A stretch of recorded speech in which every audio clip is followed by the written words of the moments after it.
Iran তাহলে খেলা এখন দেখিয়ে দিচ্ছে, আমেরিকাকে আরো দুঃস্বপ্নের দিকে ঠেলে দিচ্ছে। যে ডোনাল্ড ট্রাম্প আচমকা ইরানের নিউক্লিয়ার ফ্যাসিলিটি গুড়িয়ে দিয়ে বলেছিল ইসরায়েল এখন নিরাপদ, শান্তি প্রতিষ্ঠিত হয়ে গেছে। ইভেন ইসরায়েলের তরফ থেকে ডোনাল্ড ট্রাম্পের প্রশংসা করে পঞ্চমুখ করা হচ্ছিল।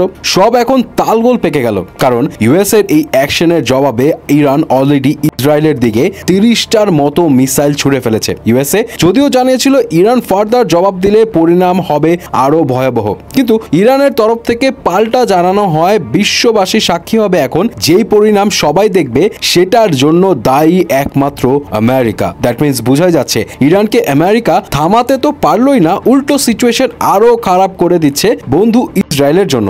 ইভেন ইসরায়েলের জন্য আরো দুশ্চিন্তার বিষয় হলো ইরান এখন আগের মতো বড় মাত্রায় মিসাইল না ছুড়লেও এমন মিসাইল ছুটছে যেগুলো একদম নিখুঁত ভাবে টার্গেটে ঝাঁপিয়ে পড়তে সক্ষম। ইভেন কিছু রিপোর্ট থেকে গুঞ্জন শোনা যাচ্ছে যে ইসরায়েলের কাছে এখন ইরানের মিসাইল প্রতিরোধ করার মজুদ ফুরিয়ে এসেছে, যার কারণে তারা অনেক বেশি ডেসপারেট ছিল যেন আমেরিকা দ্রুত ইরানের বিরুদ্ধে অ্যাকশনে নামলো তো ঠিকই, কিন্তু হিতে বিপরীত হচ্ছে সিচুয়েশন। ইভেন এমনও জানা গেছে ইসরায়েল এমন ভয় পেয়ে আছে যে তারা তাদের জনগণদের প্রয়োজন ছাড়া বাইরে বের হতে নিষেধ করেছে, একেবারে জরুরি অবস্থা জারি করেছে। শুধু ইসরায়েলরাও নয়, মধ্যপ্রাচ্যের আমেরিকানসরাও আছে বিপদে, কারণ ইরানের আইআরজিসি বলেছে তাদের নেক্সট টার্গেট মধ্যপ্রাচ্যের আমেরিকানসরা। ইভেন ইয়েমেনের হুতি বাহিনীও রেড সি থেকে মার্কিন জাহাজদের সরে যেতে নির্দেশ দিয়েছে। তার উপর খুব সম্ভাবনা রয়েছে ইরান এখন হরমুজ রাস্তা, মানে যেই সমুদ্র পথ দিয়ে পুরো বিশ্বে 20% তেল যায়, সেই রাস্তা বন্ধ করে দিবে।